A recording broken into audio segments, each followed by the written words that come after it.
జగన్ అసెంబ్లీలోకి రావట్లేదు, వైఎస్ఆర్ కాంగ్రెస్ పార్టీ అసెంబ్లీలోకి రావట్లేదు.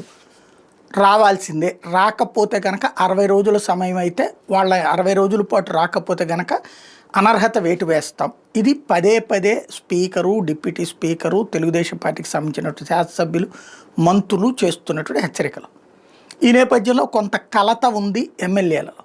ఎమ్మెల్సీలకు ప్రాబ్లం లేదు, వాళ్ళు అటెండ్ అవుతున్నారు కాబట్టి. వీళ్ళందరూ నిన్న జగన్తో మీటింగ్ సందర్భంగా ఈ అంశాలు ప్రస్తావనకు వచ్చినాయి.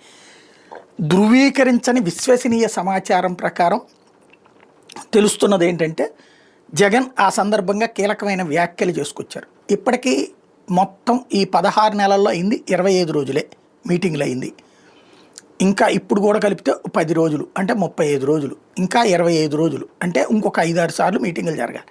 అంటే ఇంకొక ఏడాదిన్నర అంటే 3 ఏళ్ళు పడుతుంది. ఇప్పటికే ఏడాదిన్నర అయిపోయింది కాబట్టి కనీసం 2.5-3 ఏళ్ళు పడుతుంది. ఆ తర్వాత వాళ్ళు అనర్హత వేటు వేయాలి అంటే నోటీసులు ఇవ్వాలి, ఇవన్నీ చేయాలి. ఇదివరకు చంద్రబాబు 2.5 ఏళ్ళు రాలేదు, మనం ఏమన్నా అనర్హత వేటు వేసామా? అట్లాగే అంతకుముందు ఎన్టీఆర్ 5 ఏళ్ళు రాలేదు, ఆయన ఏమన్నా అనర్హత వేటు వేశారా? అంటే లేదు. అప్పటి రోజులు వేరు, ఇప్పటి రోజులు వేరు, అప్పుడున్న సంప్రదాయం వేరు, ఇప్పుడున్న సంప్రదాయం వేరు, వీళ్ళందరూ వేయించే ఉద్దేశంతోనే ఉన్నారు అంటే ఓకే చేయమనండి. అప్పటికి 3 ఏళ్ళు అవుతుంది కదా. పబ్లిక్ ఇప్పటికే ఏడాదికే ప్రభుత్వం మీద తీవ్ర వ్యతిరేకత వచ్చింది. అది అయ్యే టైంకి ఇంకా వ్యతిరేకత పెరుగుతుంది. వీళ్ళు చేస్తున్న అరాచకాలు చూసినప్పుడు 3 ఏళ్ల తర్వాత వాళ్ళు మన మీద అనర్హత వేటు వేశారే అనుకుందాం. వేస్తే అప్పుడు ఎలక్షన్కి వెళ్దాం. అదే కాదు, 4 పార్లమెంట్ స్థానాలు కూడా రాజీనామా చేద్దాం, మొత్తం కలిపి వెళ్దాం. అప్పుడు 2009-14 మధ్యలో కాంగ్రెస్ ప్రభుత్వానికి ఎట్లాంటి బుద్ధి చెప్పామో అట్లాంటి బుద్ధే చెప్దాం. అప్పుడు తెలుగుదేశం కాంగ్రెస్కి ఇద్దరికి బుద్ధి వచ్చింది వాళ్ళు చేసినటువంటి దెబ్బకి. కాబట్టి ఇప్పుడు ఆ విధమైనటువంటిది పబ్లిక్కే వీళ్ళకి రుచి పెడతారు. పెద్ద యుద్ధమే చేద్దాం, ఎందుకు అట్లాగా భయపడాల్సిన పని ఉంది అన్నారు అట. ఇంకొక పాయింట్, పోనీ ఎమ్మెల్యేలన్నా పంపిస్తే పోతుంది కదంటే ఎమ్మెల్యేలు నేనేమన్నా ఆగమన్నానా అన్నారట. పోనీ ఎమ్మెల్యేలు మీరు అంటే వెళ్తారు వాళ్ళు అంటే వాళ్ళ ఇష్టము.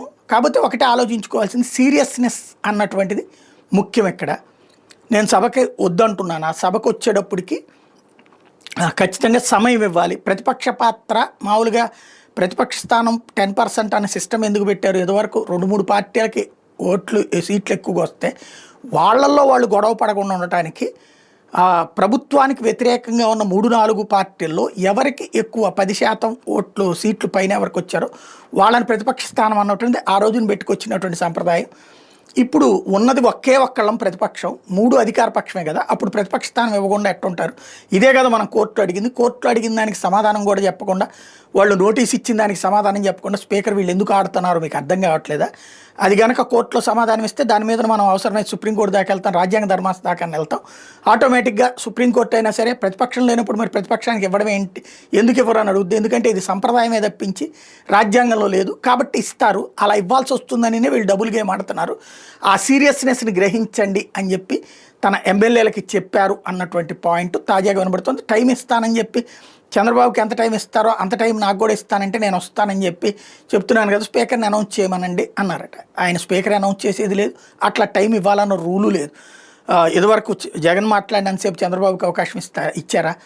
అట్లా ఉండదు కదా. కాబట్టి ఇష్యూ ఇది ఎక్కడిదక్కడే ఉంది. కాకపోతే అనర్హత వేటు వేస్తే టోటల్ 11 శాసనసభ స్థానాలు, 4 పార్లమెంటు స్థానాలు బై ఎలక్షన్ జరిగేటటువంటి అవకాశం ఉందన్నది ఇక్కడ జగన్ చెప్పినటువంటి అతిపెద్దదైనటువంటి హింటు.